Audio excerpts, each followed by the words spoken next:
नमस्कार। आज हम नोइंग हिंदुइज्म के चैनल में कुंभ मेले से जुड़ी हुई कथा सुनेंगे। कुंभ मेला दुनिया भर में किसी भी धार्मिक प्रयोजन हेतु भक्तों का सबसे बड़ा संग्रहण है। कुंभ का पर्व हर 12 वर्ष के अंतराल पर चारों में से किसी एक पवित्र नदी के तट पर मनाया जाता है। हरिद्वार में गंगा, उज्जैन में शिप्रा, नासिक में गोदावरी और इलाहाबाद में त्रिवेणी संगम, जहां गंगा, यमुना और सरस्वती मिलती हैं। कुंभ का अर्थ है कलश।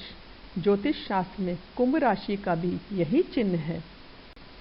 इतिहास के ग्रंथों में भले ही कोई प्रामाणिक जानकारी उपलब्ध न हो, परंतु इस देश की धर्मप्राण जनता के हृदय पटल पर इसकी छवि इतनी गहराई से अंकित है कि सदियों से इस पर्व पर एकत्रित होने के लिए किसी निमंत्रण की आवश्यकता नहीं पड़ती है और लोग अपने आप ही लाखों और करोड़ों की संख्या में कुंभ पर्व पर पवित्र नदी के तट पर एकत्रित हो जाते हैं। इस पर्व पर हिमालय और कन्याकुमारी की दूरी सिमट जाती है तथा अरुणाचल प्रदेश और कच्छ एक दूसरे के पास आ जाते हैं। इस पर्व का आकर्षण ऐसा है कि दूर से और पास से, गांव से और नगरों से, झोपड़ियों से और महलों से लोग कुंभ नगरी में सिमटते जाते हैं। इनकी भाषा, वेश, रंग, ढंग सभी एक दूसरे से भिन्न होते हैं, परंतु इनका लक्ष्य एक ही होता है। सभी की मंजिल एक ही होती है, कुंभ पर्व में पवित्र नदी में डुबकी लगाना। कुंभ के संबंध में कई कहानियां प्रचलित हैं। इनमें से एक कथा इस प्रकार है। एक बार इंद्र देवता ने महर्षि दुर्वासा को रास्ते में भेंट होने पर जब प्रणाम किया तो दुर्वासा जी ने प्रसन्न होकर उन्हें अपनी माला दी, किंतु इंद्र ने उस माला का आदर न करके उसे अपने हाथी ऐरावत के मस्तक पर डाल दिया। ऐरावत ने माला को सूंड से घसीटकर पैरों से कुचल डाला। इस पर दुर्वासा जी ने कुपित होकर इंद्र को श्रीविहीन होने का शाप दिया। इस घटना के बाद इंद्र घबराए हुए ब्रह्मा जी के पास गए। ब्रह्मा जी ने इंद्र को लेकर भगवान विष्णु के पास गए और उनसे इंद्र की रक्षा की प्रार्थना की।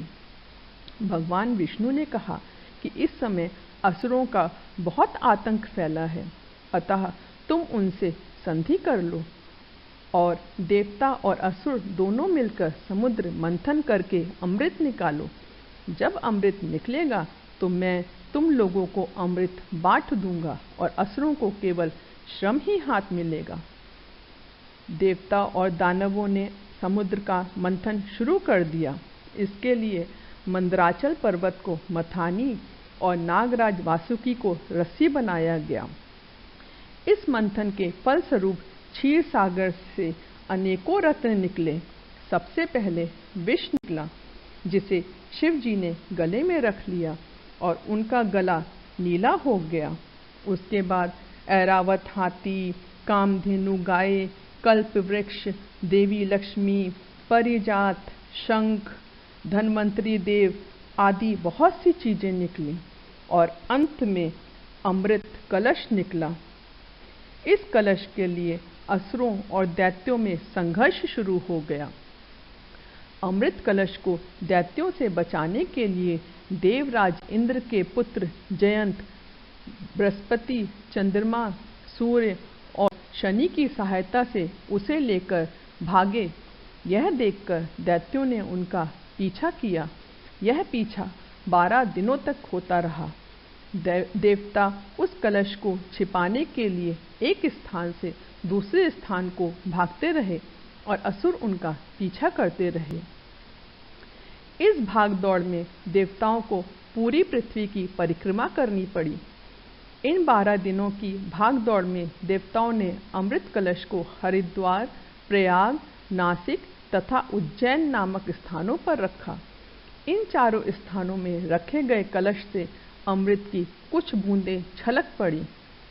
अंत में कलह को शांत करने के लिए समझौता हुआ और भगवान विष्णु ने मोहिनी रूप धारण कर दैत्यों को भरमाए रखा और अमृत को इस प्रकार बांटा कि दैत्यों का नंबर आने तक कलश रिक्त हो गया।